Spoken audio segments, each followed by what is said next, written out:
One more time, the CARES Act didn't care. It's an oxymoron.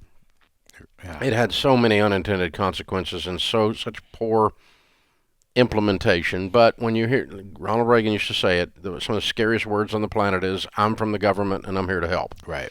If that doesn't scare your socks off, nothing will, Right. because they're going to screw up Christmas. I mean, they're unbelievable. It's the island of misfit toys up there. So the CARES Act, of course, was supposed to stop student loan interest and collection of student loan payments until September to give people a break due to coronavirus suppression and economic shutdowns and all that kind of stuff. And it has not worked out that way. It hasn't worked out. So they've stopped the interest, Dave, but they're still reporting to the credit reporting agencies that people are delinquent. Now, this is not every single company, but a lot of the companies out there are still reporting negative. And on top of that, Dave, they're still pulling money from their checks, from their bank accounts. So if you had a deal set up where you were having your account drafted because you were in default, they didn't stop that. Nope. They were supposed to stop that. And if you didn't pay because you weren't supposed to pay under CARES Act, there's a reasonably good chance that you're being reported as being delinquent. Yes. You're getting negative dings on your credit bureau report. So if you have a federal student loan, check your credit and call your loan provider and confirm that you're in good standing so you don't get penalized.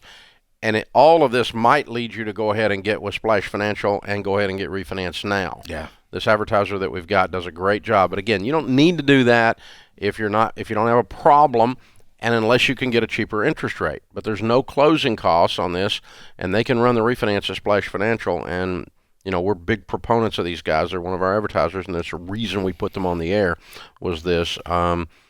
This is episode number bajillion of why you cannot trust the government. You can't trust the government, Dave. And we saw that when it came to the student loan forgiveness. I did a deep dive and a deep study into that, but the government failed that. They only approved 1% of the people to forgive, but lured all of them into this particular field or go out to this particular school or do this particular career and will forgive, but only 1% were forgiven.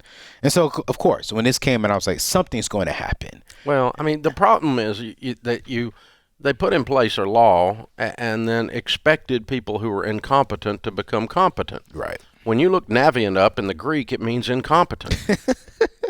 I mean, you're just not dealing with intelligent life when you call over there. Yeah. It's like people's parents are cousins or something. It's unbelievable. Yeah. So, if you assume that a group of people who have misbehaved and didn't give a rip and trash your credit, we're going to stop doing that because of the CARES Act, that would have been a wrong assumption. Absolutely. And you know what, Dave? Here's why I like Splash Financial. If you can refi, their lowest interest rate right now is right around 3.25. So the national average is right around 4.5. And up to about 6.5. So if that guy Donovan is 6.5. So you think he could get what? 3? It's 3.25. Oh, really? 3.25 at Splash Financial. That's their lowest. So of course, It's assuming everything lines up perfect. Exactly, exactly. So it's like if it does save you money, Splash Financial is a great route to go. Yeah, $170,000, 3% savings is significant. Yes, sir. Yeah. Yes, sir, it is. Even over 2 years. Absolutely. It doesn't get him out of debt. What gets him out of debt is the $100K a year going towards it. But a little bit of savings on the interest and no closing costs, that's known as a no-brainer. Folks, once again, what happens at your house is more important than what happens in the White House. It has more to do with whether you become successful in this life. Absolutely. I have never met a multimillionaire who said, it's all because of Washington. Never once. This is the Dave Ramsey Show.